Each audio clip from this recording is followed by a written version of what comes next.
सुरुवातीला माझ्याकडं 3 गाय होत्या. 3 गायीपासून आता माझ्या गोठ्यात 12 गायी आणि 5 कालवडी आहे. दोन्ही टाइम मिळून 180 ते 190 आहे. नक्कीच आता आपण बघू शकताय आमचं घर असेल, गाडी असेल, हे सगळं मी एक छोटी नोकरी करतोय. साईबाबा संस्थांमध्ये छोटीशी नोकरी करतो. सोबतच माझा हा दूध व्यवसाय आहे.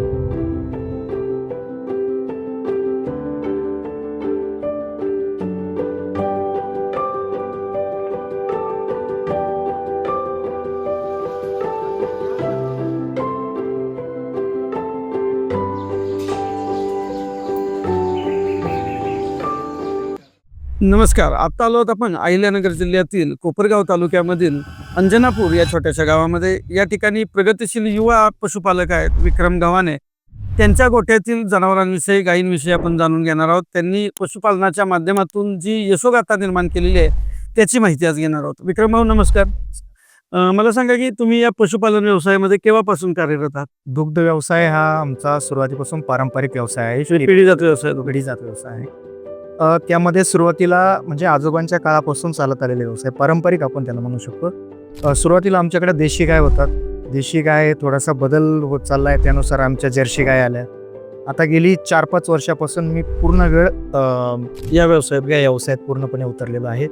सुरुवातीला माझ्याकडं 3 गाय होतात. जेव्हा व्यवसाय चालू केला तेव्हा व्यवसाय पूर्णपणे मी बघायला लागलो. तुम्ही हातात घेतला. सुरुवातीला 3 गाय होतात. 3 गायीपासून आता माझ्या गोठ्यात 12 गायी आणि 5 कालवडी आहे. आता या जनावरांच्या माध्यमातून किती दिवसाचं उत्पादन, दोन्ही वेळचं मिळून किती दुधाचं उत्पादन मिळतं? माझी सध्या परिस्थिती अशी आहे, 9 गाया दूध काढण्यासाठी आहे. बाकीच्या गायी गाभण असतात.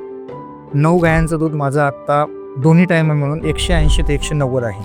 आता दूध व्यवस्थापनामध्ये किंवा गोठा व्यवस्थापनामध्ये नियोजनाला, व्यवस्थापनाला फार महत्त्व असतं. मग तुम्ही नेमका दिनक्रम कसा असतो तुमचा? सकाळी सर्वप्रथम गायांना त्यांचा जो काही आहार आहे, आहार म्हणजे त्यांचं खाद्य, ते खाद्य दिलं जातं.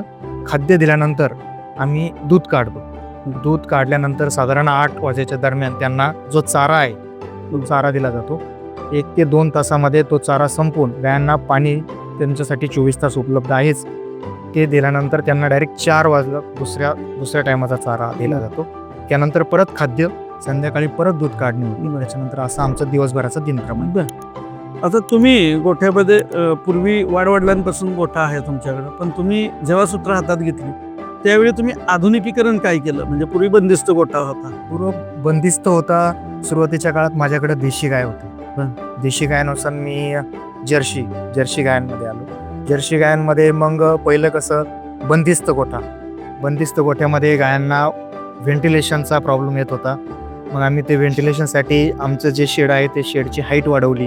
हाईट वाढवल्यानंतर आम्ही नवीन याच्यात थोडासा गायांना मोकळीक असावी म्हणून आम्ही ओपन गोठा केला. सध्या ओपन गोठ्यामध्ये गाया असतात आणि पाण्या पावसापासून संरक्षण व्हावं म्हणून त्याच गोठ्यामध्ये तिला व्यवस्थित असं हाईटवरती शेडमध्ये फॅन, लाईटची व्यवस्था केलेली आहे. त्याच्यामुळे गायांना पूर्णपणे जे जर्सी गाय आहेत त्यांना व्हेंटिलेशन आणि दमटपणापासून त्यांचा बचाव होतो. पूर्णपणे व्हेंटिलेशन आहे. मग त्यामुळं त्याचा नेमका काय परिणाम झाला? त्याचा परिणाम असा झाला का जे जनावर ज्या उष्माघात म्हणा किंवा अतिथंडी किंवा पावसामुळे त्याच्या आजारपणावर खूप मोठ्या प्रमाणात बचाव झाला जनावरांचा. आणि जनावरांना हेल्दीपणा, त्यांची तब्येत सुधारली. आणि दुधावर काय परिणाम झाला? नक्कीच दुधावर या गोष्टीचं काळजी घेतल्यानंतर ऑटोमॅटिकली दुधावर परिणाम होतो आणि दूध उत्पन्नात त्यात नक्कीच वाढ होते. मला सांगा विक्रम भाऊ की नवहिंद कंपनीच्या सुपिरियर मिनरल मिक्सचरचा तुम्हाला नेमका काय तुमच्या जनावरांचा काय अनुभव आला? सांगायचं झालं तर मिनरल मिक्सचर, सुपिरियर नावाचं मिनरल मिक्सचर खूप उत्तम त्याचा रिझल्ट मला मिळाला आहे. त्याच्यामध्ये जी जनावरांमध्ये क्षारांची जी कमतरता आहे ती भरून निघते. आपण एक बघितलं असतं, गाय जणल्यानंतर गायीच्या ज्या ताकद जी कमी होते ती ताकद किंवा हाडांची झीज या मिनरल मिक्सचरमधून भरून निघते. दूध उत्पन्नात वाढ होते. सगळ्यात महत्वाचं म्हणजे दुधामध्ये सातत्य टिकून राहतं. याचा फायदा मला या मिनरल मिक्सचरमधून स्पष्टपणे दिसून येतोय.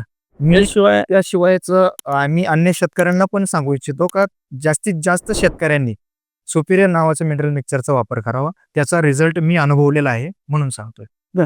आणि जनावर परत माझावर येण्याच्या दृष्टीने त्याचा उपयोग होतो. नक्कीच. आता कसं होतंय, सध्याचा ज्या चाऱ्यामधले जे घटक आहे त्याच्यामध्ये आपण बघू शकता गोठ्यामध्ये काही गोठ्यांमध्ये असा परिणाम आहे का गाय व्यवस्थित माझ्यावर येत नाही आणि आले तरी ते लक्षात येत नाही. परंतु हे सुपेरियर नावाचं मिनरल मिक्सचरमुळं गाय योग्य वेळेत माझ्यावर येते आणि भरल्यानंतर ती टिकते. वारंवार भरण्याची गरज पडत नाही. आता तुम्ही या व्यवसायाच्या माध्यमातून कोणकोणती स्वप्न पूर्ण केलेली आहेत?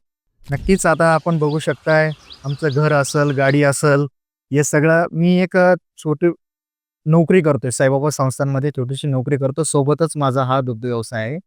पण मी पूर्ण वेळ गोठ्यावर लक्ष देऊन आहे. माझ्यासोबत काम करण्यासाठी माझ्या कुटुंबातील आई असेल, पत्नी असेल, तेही नेहमी मला साथ देत असतात. आता या व्यवसायातलं तुमचं भविष्यातलं स्वप्न काय आहे नेमकं? इतक्या गोठ्यात गाईंचा गोठा माझा असावा किंवा काय? नाही, मी दिवसांदिवस मी सुरुवातीलापासूनच सांगितलंय का मी सुरुवातीला 3 गाय होत्या. 3 गायांच्या आज आम्ही 12 गाय केल्या. सुरुवातीला म्हणजे जेमतेम माझी नोकरी पण एक छोटीशी नोकरी आहे. नोकरीला एक सोबत काहीतरी पार्ट टाईम व्यवसाय असावा म्हणून मी दुग्ध व्यवसायात लक्ष दिलं. आता आपण पाहिलं की विक्रम गव्हाणे यांनी या व्यवसायाच्या माध्यमातून उत्तम प्रगती केलेली आहे. नोकरी सांभाळत त्यांनी पशुपालनाचा व्यवसाय अतिशय उत्तमरित्या केलेला आहे. त्यांना त्यांच्या कुटुंबियांची चांगली साथ मिळत आहे आणि या माध्यमातून आणखीन चांगल्या पद्धतीनं पशुपालनाचा मोठा असा घास उचलण्याची त्यांची तयारी आहे. त्यांना त्यांच्या पुढील कार्यासाठी मनपूर्वक शुभेच्छा. धन्यवाद.